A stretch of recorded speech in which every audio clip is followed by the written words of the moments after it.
Hey everyone, welcome back to our channel. If you're new here, please subscribe. I'd really love that. If you're returning, how you doing? What we're going to be talking about right now is something that as a mom, as a grandmom, as an aunt, I never thought that I would ever see something like this. And I don't know if you guys have ever heard about this. There have been various reports over the years about surrogacy and birth tourism involving Chinese nationals in the United States. Well, now it's being exposed big time. Okay, and this topic ties into two overlapping but distinct phenomena. It's the so called rent a womb industry, where American women act as surrogates for Chinese clients, and birth tourism, where pregnant Chinese women travel to the U.S. to give birth, securing U.S. citizenship for their children. So I'm going to break it down based on available information from very public resources. So please do your own research and form your own opinions. And we're going to address the specific imagery of motels that are full of pregnant women. Now, I'm going to give you the background on the rent a womb industry. This concept refers to commercial surrogacy arrangements where Chinese nationals, often unable to pursue surrogacy legally in China because it's banned there, hire American women to carry their children. Now, California, with its permissive surrogacy laws in proximity to Asia, has become a hub for this practice. Reports from outlets like the Federalist and the Heritage Foundation highlight how Chinese couples, particularly those past childbearing age due to decades of the one child policy, use IVF to create embryos, which are then implanted into U.S. surrogates. The resulting children gain U.S. citizenship under the 14th Amendment Birthright Citizenship Clause. This industry has raised national security concerns among some U.S. commentators. For instance, Heritage Foundation researcher Emma Waters has argued that it provides Beijing a long term pathway to subvert U.S. citizenship, as these children could later return to the U.S. and potentially access sensitive industries or roles without clear tracking of their backgrounds. Now, while no direct evidence ties this practice to the CCP, the scale estimated at hundreds of cases annually in California alone has fueled speculation. Agencies like Global Fertility and Sunshine's Surrogacy, some with offices in China, they cater to this demand, often offering Mandarin language services. Now, the birth tourism and maternity hotels. Okay, we're going to talk about that. The imagery of these motels full of pregnant women aligns more closely with the separate but related phenomena of birth tourism. This involves Chinese women traveling to the U.S. on tourist visas to give birth, ensuring that their children receive U.S. citizenship. But in Southern California, it has been a focal point for this practice, with maternity hotels or birthing houses operating in places like Irvine, Rowland Heights, Rancho Cucamonga. And these are often residential properties or apartment complexes repurposed to house pregnant women for the duration of their stay, typically a few months before they deliver in U.S. hospitals and then they return to China. Now, federal raids have periodically exposed these operations. In 2015, Homeland Security agents targeted 20 such of these locations in California, including the Carlyle, which is a luxury apartment complex in Irvine.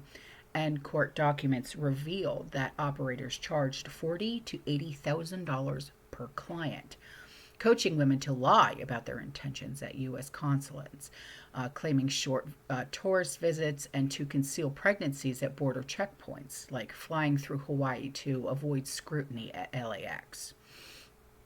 One affidavit noted a woman who had paid a little over $4,000 of a $28,845 hospital bill despite luxury spending at places like Rolex, suggesting some exploited U.S. healthcare systems. At a 2019 indictment of 19 individuals linked to schemes like a USA Vacation Services and USA Happy Baby further detailed how these businesses served thousands, including Chinese officials, over the years. Now, the motels that are in question here aren't always literal motels, but rather suburban homes or apartments converted into communal living service spaces.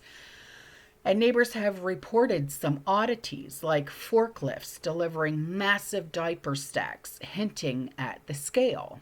And a 2016 Los Angeles Times piece described Rowland Heights as an incognito economic engine for birth tourism, with strip malls catering to these women's needs. There was a documentary filmmaker in 2023. Her film, How to Have an American Baby, captured the human side. And it's these Chinese women who are often isolated, navigating pregnancy in a foreign land, and sometimes as mistresses or single mothers escaping China's restrictive family laws. Now, let's connect the dots here to recent exposure. Now, this specific claim of these motels full of pregnant women discovered in California. A recent event or rehashing of older stories, okay, without like breaking news report dated in March of 2025. It's likely that these posts amplify past events like the 2015 raids or reflecting ongoing surrogacy, birth tourism concerns that periodically resurface. Now, a News Nation report cited by the U.S. Sun on March 21st, 2025, estimated tens of thousands of Chinese families have used California surrogates. Though this figure blends both practices and lacks precise sourcing. The dramatic framing aligns with heightened U.S.-China tensions and political rhetoric around immigration loopholes, okay? And the scale and the implications that are coming along with this, the hard numbers are elusive due to lax reporting requirements. The Heritage Foundation pegs Chinese nationals at 41.7% of foreign surrogacy clients in the U.S., with California hosting 75% of these cases. Now, birth tourism estimates range from about 40,000 annual births to visa-holding women per a 2015 affidavit, to broader claims of tens of thousands over decades. Now, the legal status, surrogacy itself is legal in states like California, but birth tourism skirts visa fraud laws. When intentions are misrepresented, federal prosecutions like the 2024 conviction of Jin Dong and Michael Liu for running USA Happy Baby focused on deceit and not the births themselves. Now, when you see like motel imagery, this invokes the maternity hotel model. Crowded, secretive setups where women await delivery. While not every case involves motels, the term amplifies the clandestine vibe of these operations. Now, the rent-a-room, okay, and birth tourism industries overlap their exploitation of U.S. citizenship laws and California regulatory gaps. The former involves American surrogates birthing Chinese commissioned babies. The latter, Chinese women delivering here themselves, both thrive on secrecy, and profit up to $100,000 per case. Okay, by the way. And a lack of federal oversight. The motels full of pregnant women paints a vivid picture rooted in real raids and reports. Now, due to the fact that I have been doing a lot of reading of a woman by the name of Georgia Tan, I have found some unique ties to this situation. I don't know if you are aware of who Georgia Tan is. Tennessee Children's Adoption Society, something like that. She, back in like the 1930s, 40s, 50s, she was, okay, what we see in trafficking today, that's what she did back then, but she stole children and adopted them out illegally to the elites and to celebrities, okay? Now, by comparing the rent-a-womb industry and birth tourism phenomena to Georgia Tan's notorious activities has an intriguing angle. Both involve the exploitation of vulnerable women, the commodification of children, and a veneer of legality, masking deeply unethical practices. Now, let's dive into Georgia Tan's story, then explore how it might echo or differ from what's happening with these modern surrogacy and birth tourism schemes in California. So, who was Georgia Tan? Okay, well, she was literally the devil in Prada. She ran the Tennessee Children's Home Society from the 20s until her demise in the 50s. Orchestrating one of the most infamous child trafficking, scandals in U.S. history, posing as a benevolent adoption advocate. She exploited lax oversight and societal attitudes to abduct or coerce thousands of children. Estimates range from 5,000 to 10,000 into adoption by wealthy clients, including Hollywood stars like Joan Crawford. Her methods were chillingly systematic. Targeting the vulnerable, she preyed on unwed mothers, poor families, women in hospitals, often telling them that their babies had perished, while secretly placing them up for adoption, and nurses and doctors sometimes were bribed and facilitated in this. She altered birth certificates, medical histories, severing children's ties to their biological families forever. Adoption fees range from $750 to $5,000. It's tens of thousands of dollars of today's money, but with her pocketing most of it. She also blackmailed adoptive parents if they questioned her. Now, many of the children, they perished in her care, up to 500 by some accounts, due to malnutrition or disease in overcrowded, unsanitary boarding houses before placement. Now, her operation thrived because she exploited legal loopholes. Adoption laws were weak then. And it cultivated powerful allies like the Memphis mayor E.H. Crump and masked her racket as charity. It wasn't until a 1950 investigation that was spurred by whistleblowers and a new governor that her scheme collapsed, though she died before facing justice. Echoes in the rent-a-womb and birthing tourism cases. Like I said, motels full of pregnant women tied to China's surrogacy and birth tourism industries does share some unsettling similarities with Georgia Tan's playbook. Now, here is how they align. The exploitation of women. Georgia Tan coerced or deceived mothers into giving up their babies, often under the guise of medical necessity or social dogma. In birth tourism, Chinese women, sometimes mistresses or single mothers, or those dodging China's family planning laws, are funneled into secretive setups. While not always coerced, they are often isolated, reliant on shady operators, and pressured to follow scripts like the visa fraud. In surrogacy, American women, typically from lower income backgrounds, they rent their wombs for fees like $30,000 to $50,000, raising questions about economic coercion in a profit-driven system. Now, with Georgia Tan, babies were treated as product, marked to elite clients for profit. Their origins are erased. Now, both of these industries prioritize the end goal, U.S. citizenship for the child over the human cost. In surrogacy, embryos are created and implanted like a transaction.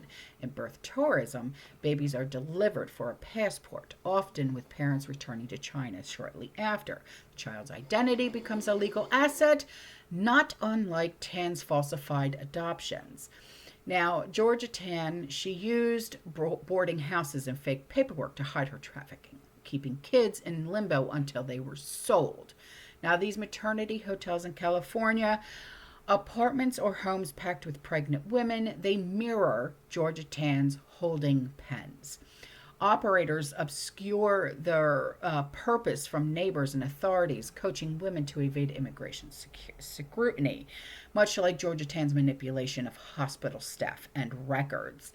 Now, Georgia Tan made millions, adjusted for inflation, of course, by exploiting a legal gray area. Now, the agencies of today charge $40,000 to $100,000 per case, with an estimated tens of thousands of births linked to these schemes over decades. The lack of federal tracking lets its scale quietly, akin to Georgia Tan's unchecked decades-long run. Now, the legal loopholes. Georgia Tan thrived because adoption wasn't regulated until after her exposure. Now, today, surrogacy laws vary by state. California's laws, they're lax. And birthright citizenship under the 14th Amendment creates an incentive that operators, they exploit. Visa fraud is prosecuted, but the core practices, surrogacy and birthing here, remain legal, much like Georgia Tan's facade of legitimate adoption. Key differences: while the parallels are striking, there are distinctions that are worth noting here. The consent. Georgia Tan outright stole children, often without parental knowledge. In birth tourism, the mothers are willing participants, though possibly misled about risks or costs. In surrogacy, U.S. women consent, though economic disparity raises ethical flags. The end goal with Georgia Tan, she sold the kids for profit and prestige. Here, the aim is citizenship, strategic for families, or as some speculate, geopolitically motivated. Okay, so the oversight.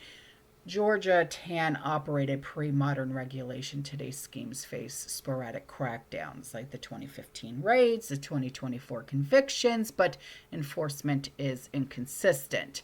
Now, why it feels suspiciously similar, okay?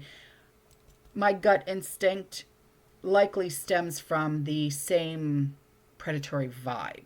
System where human lives, women's and babies, are pawns in a transactional game, shrouded in secrecy, greased by money. The motels full of pregnant women evoke Georgia Tan's boarding houses. Both are eerie staging grounds for a pipeline that prioritizes outcomes. Adoption then, citizenship now, over dignity. The modern twist adds a cross-border layer with China's surrogacy ban, U.S. laws creating a perfect storm, not unlike how Tan exploited Tennessee's laxity and societal norms. The deeper implications: if Tan's story teaches anything, it's that such systems fester without transparency. Her exposure came too late for thousands. Today, the surrogacy and birth tourism debate is alive. Some call it national security risk, others call it private choice. The lack of hard data, how many kids returned to the U.S. later, keeping it murky, just as Tan's records were destroyed or they were falsified. Now, if you're asking why I dug into this, it's the legality of it. Why not hire a surrogate or adopt like everyone else? Hiring a surrogate openly is totally doable in places like California. Laws are surrogacy friendly, contracts are enforceable, agencies advertise in broad daylight. A typical U.S. surrogacy deal runs anywhere from $100,000 to $150,000. Agency fees, surrogate pay, medical costs, legal stuff, and it's transparent. Background checks, medical screenings, court approvals, right? Chinese nationals do this route Plenty of agencies cater to international clients, including from China, where surrogacy was banned since 2001. But here's the secrecy that might sneak in here: cost cutting. Shady operators could undercut legal agencies or legit agencies, offering cheaper surrogacy, 40 to 80,000. That's per some reports, by skipping oversight, less vetting, off the book payments, exploiting disparate surrogates. It's not unlike Georgia Tan bypassing proper adoption to pocket more profit here. Now, the control. Open surrogacy means U.S. laws and courts are involved. Intended parents can't just whisk the baby away without the paperwork tying it to them. A secret setup might let clients dodge scrutiny, especially if they're hiding wealth and their status, CCP officials, hello, or plans to never raise the kid here. The scale: legit surrogacy is off one. Each case is tracked, rent-a-room pipeline with motels as hubs, suggests mass production harder to pull off under regulatory eyes. Georgia Tan hit her scale in boarding houses. Here it's motels or apartments. Why not adoption? It's another legal option. Pricey, sure, but it gets you your child. International adoption into China is tightly controlled. And domestic adoption is limited by supply and bureaucracy, especially post one-child policy. So why not adopt in the U.S. and bring the kid back? Cost aside, 30 to 50 grand, as you know. Here's why secrecy might trump that. Citizenship goal. Adoption doesn't automatically grant U.S. citizenship to the kid unless they're born here and the process is finalized under U.S. law. Birth tourism and surrogacy ensures U.S. passport at birth. Huge for families eyeing future leverage, education, immigration, assets. Georgia Tan sold her kid for prestige. These folks buy citizenship for strategy. Now, adoptions are slow. Home studies, waiting lists, approval, right? Surrogacy or birth tourism, 9 months, done, goodbye. Secrecy speeds it up, no red tape, just cash and plane ticket. Georgia Tan snatch kids to meet demand fast. This is engineered supply. So, adoption leaves a trail. Agency, courts, social worker, if you're a Chinese official, dodging sanctions. A mister's hiding a pregnancy or family gaming visa rules. Secrecy keeps you off the radar. Georgia Tan, clients wanted discretion too. Some were blackmailed later for it. Now, secrecy is the tip-off that this isn't just about cost or convenience. It's about intent. Okay? Agenda. So, here's the legal core. Surrogacy birthing in the U.S. is fine, but secrecy suggests visa fraud. Okay?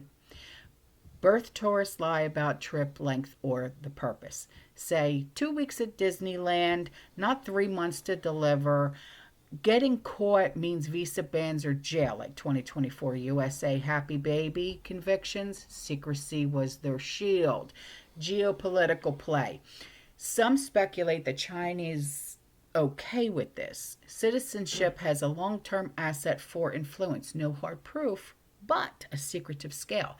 Tens of thousands of births here fuel the theory. Okay? Georgia Tan, her era didn't have nation-state stakes. This does.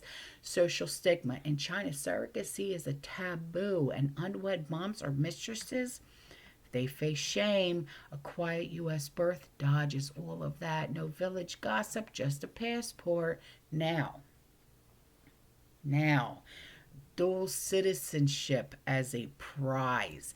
When a baby is born in the U.S. to Chinese parents, whether via surrogacy with an American surrogate or birth tourism, with the mom delivering here, they get U.S. citizenship automatically under the 14th Amendment.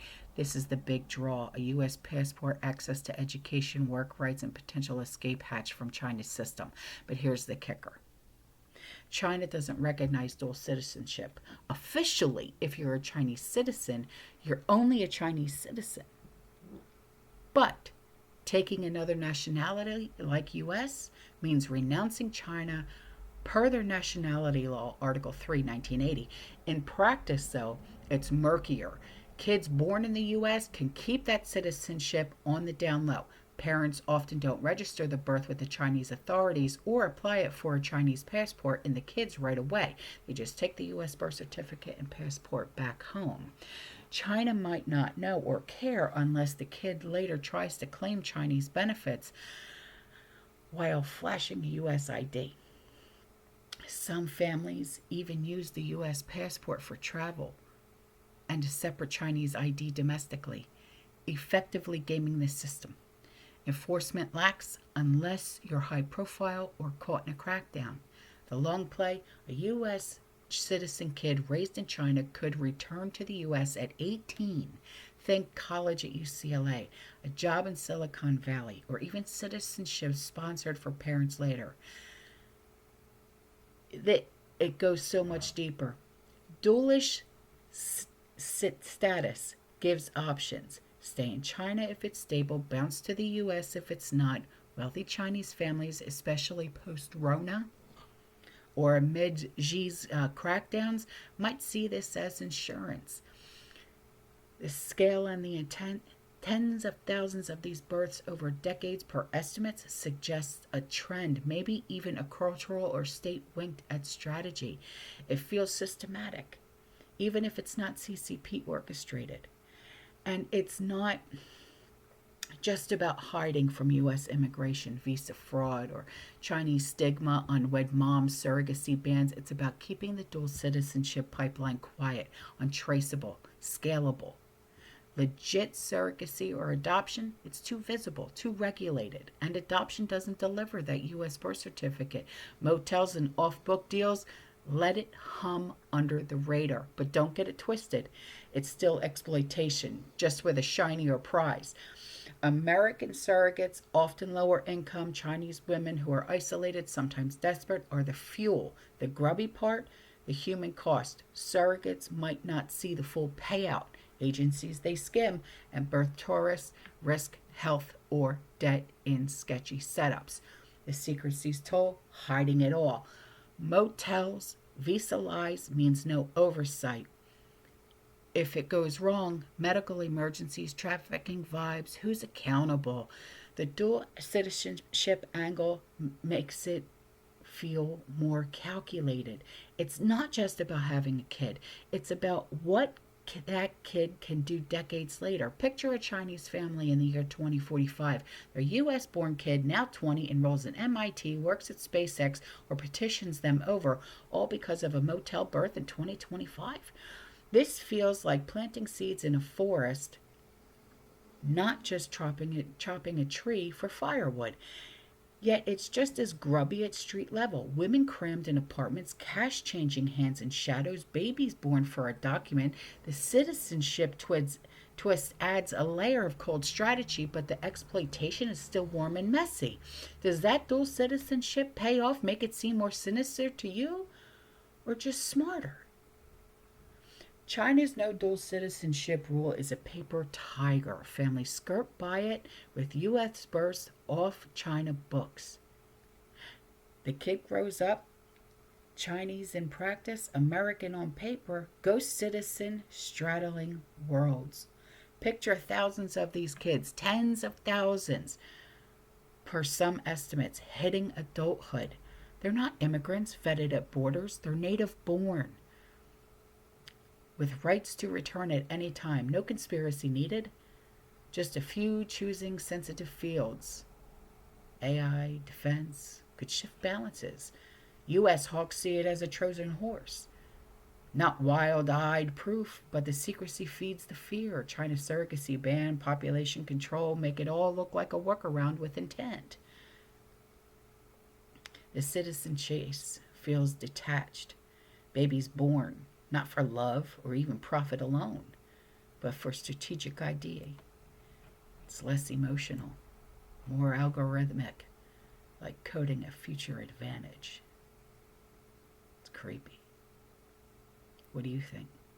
All right, I'm out of here. I'll see you in the next one, okay? You stay safe, you stay positive, you keep prepping. And as always, fear less. Ciao.